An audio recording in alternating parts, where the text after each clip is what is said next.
Вот здесь у нас находится вакцина АКДС, гепатит, полиомиелит, корь. Все препараты, по словам главной медсестры, хранятся строго соблюдая температурный режим от 2 до 8 градусов. Главное условие для сохранения свойств вакцины. В процедурном кабинете детской городской больницы номер 2 очередь для юных грозненцев подошло время обязательной вакцинации. Еще в роддоме всех привили от туберкулеза и гепатита Б. А для тех, кто по тем или иным причинам не успел, отведен специальный кабинет БЦЖ. В зависимости от возраста необходимо защищаться от полиомиелита, коклюша, дифтерии, столбняка, кори, паротита и краснухи. Амината Вторханова привела на плановую прививку сына.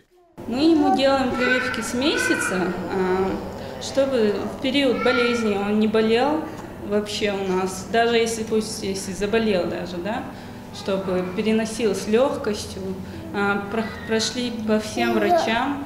Однако отказ от прививок сегодня не редкость. Чаще всего родители опасаются осложнения после введения живой вакцины. Хотя по статистике побочные эффекты возникают всего в 5 случаях на 100 тысяч. Во избежание каких-либо последствий врачи обязаны провести предварительный осмотр и предупреждать о всех возможных осложнениях. Родители также должны информировать медиков о перенесенных и наследственных болезнях. Во-первых, это аллергические реакции. В период обострения любых воспалительных заболеваний прививаться нельзя. При этом большинство противопоказаний временные. Хронические заболевания отнюдь не повод отказаться от прививок. Наоборот, ослабленный организм – первая мишень для вирусов и бактерий.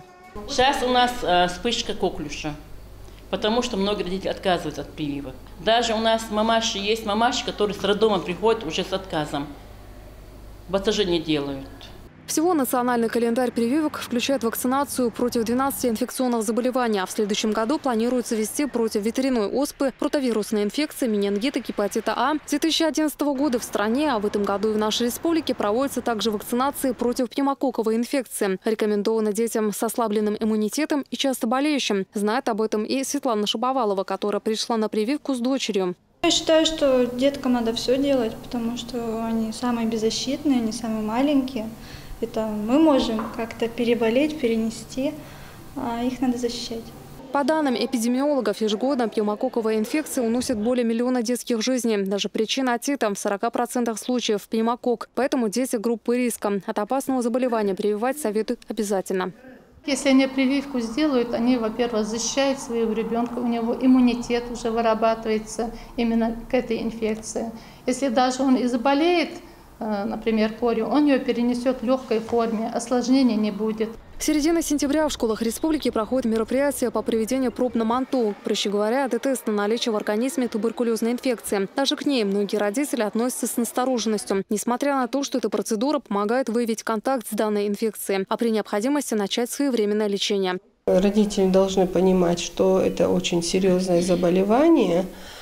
И проверочная реакция, которая проводится, это не прививка, а только вот как проба, тест-проба она. Эпидемиологи призывают уже начать прививаться от вируса гриппа и ОРЗ. И желательно до середины ноября. Особенно детям и людям пожилого возраста. Тем более, что делается она совершенно бесплатно. Вакцинация проводится во всех регионах России. Только так можно избежать тяжелых последствий, в результате которых в стране ежегодно умирает несколько тысяч человек. Пожалуйста, прививайте своих детей до года жизни против коклюша, против кори, против полиомиелита. Я хочу, чтобы наше население было здоровым. Лишние прививки вам не сделают. Делают те прививки, которые должны быть. Все иммунобиологические препараты, направленные в республику, хранятся на складе Фарммедтехснаба в специальных холодильных камерах с строгим соблюдением оптимальной температуры. Транспортировка препаратов осуществляется в специальных контейнерах, а нужную температуру поддерживают хладоэлементы.